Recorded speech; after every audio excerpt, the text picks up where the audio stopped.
Hello, I'm Mutipo. Hi, I'm Afiza. Hi, I'm Hafila.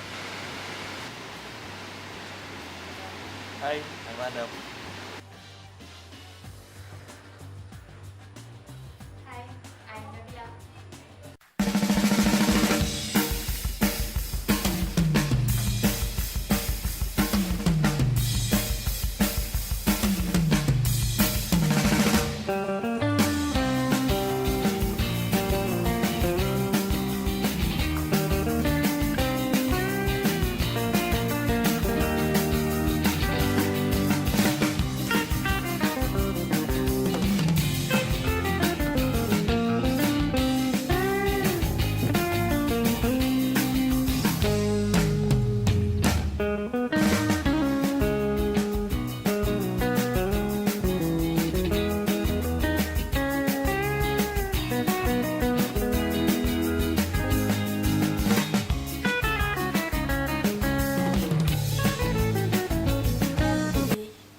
Let me share with you what is actually NATO, the history of NATO and the objective of NATO. Okay, let's look. Okay, what is actually NATO? NATO is North Atlantic Treaty Organization. NATO is actually intergovernmental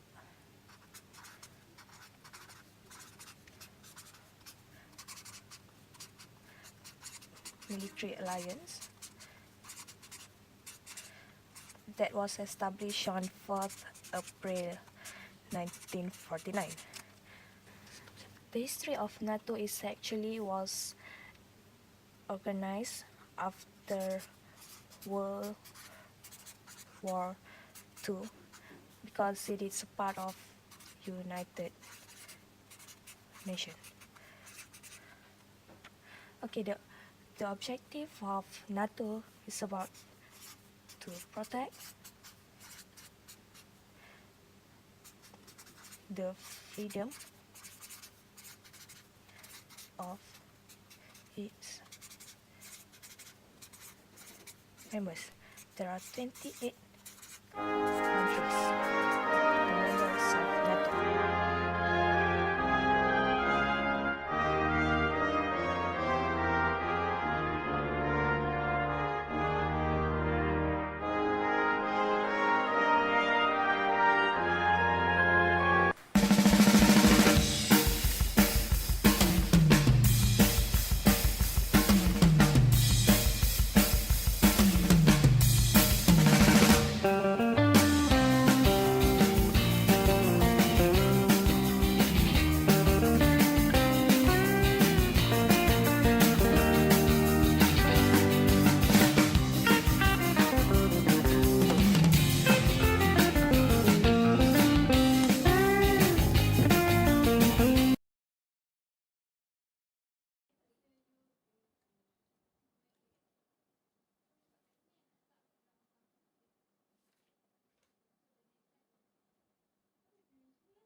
International business risk can be categorized into 4 categories.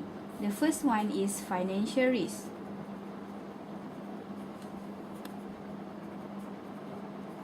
Second one is commercial risk.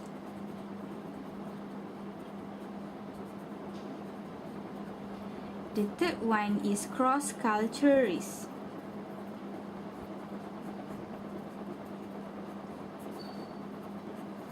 And the fourth one is country risk.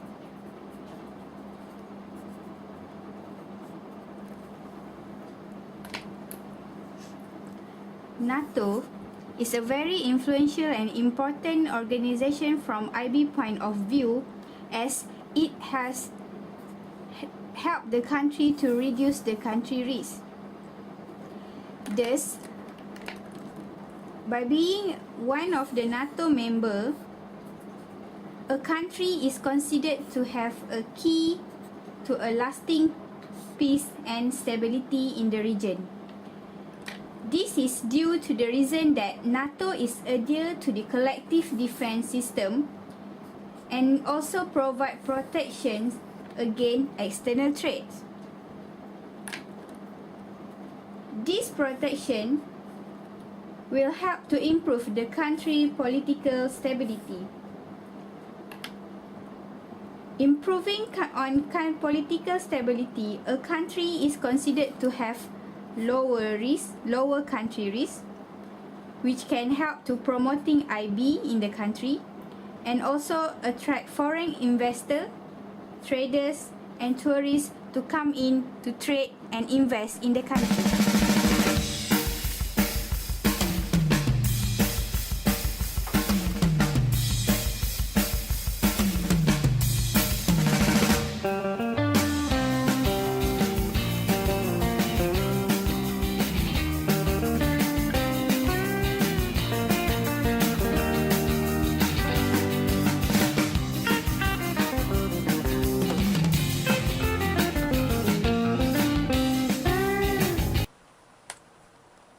So basically, I've been asking myself a question: is NATO actually successful?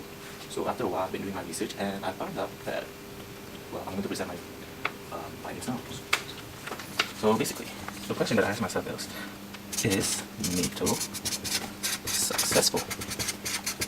So, well, in a sense, it is successful. Yes, it is. Why? Why do I say that it is successful? Well, basically, there's around 5 or 6 points to why it is successful. Firstly, okay, so after NATO was formed, basically they stopped the spread of communism.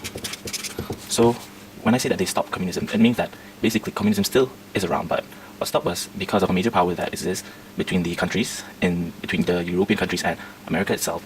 The countries that are naturally a communist state, they did not appear as a major power themselves. So the second reason why is it successful? So basically, just because of the formation of NATO, another communist countries that formed another pact themselves called the Warsaw Pact, they have also stopped the Warsaw Pact. Well, basically, Warsaw Pact is another pact considered to be something just like NATO, but it is for communist countries. So after a while, in 1991, Warsaw Pact was actually disbanded just because of the formation of NATO.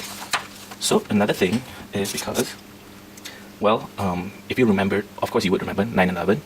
After 9/11, there was one thing that they invoked. They invoked the Article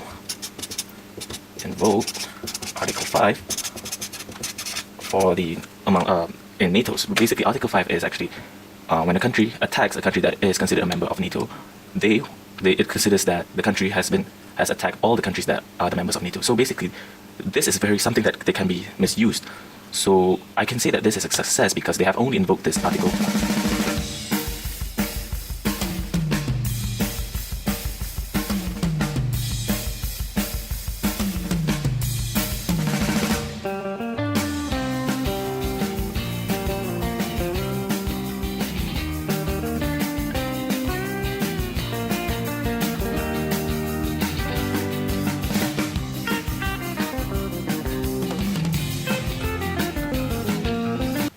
What NATO has impacted Malaysia?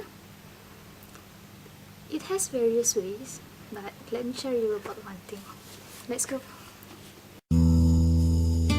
NATO has impacted Malaysia by having a wide spending, especially in national defense. According to IISS, which stands for International Institute for Strategic Studies, the defense spending for Asia in 2012 have increased by 5% compared to Europe countries and NATO. This shows that internal political between Asian countries become worse if there is no one to trigger a peace or reconciliation between them. Malaysia is a small country compared to other Asian countries. Therefore, a big organization like NATO will not only affect a small country but also the others like Indonesia, Brunei, and so on. Thus, Prime Minister of Malaysia had urged the Asian countries to work together to improve economy and tackle upcoming challenges. All security, politics, and economy are two different things. They are closely related to each other. Therefore, they should be stabilized by reducing the conflicts in politics to gain sustainable economic growth for the sake of a better future.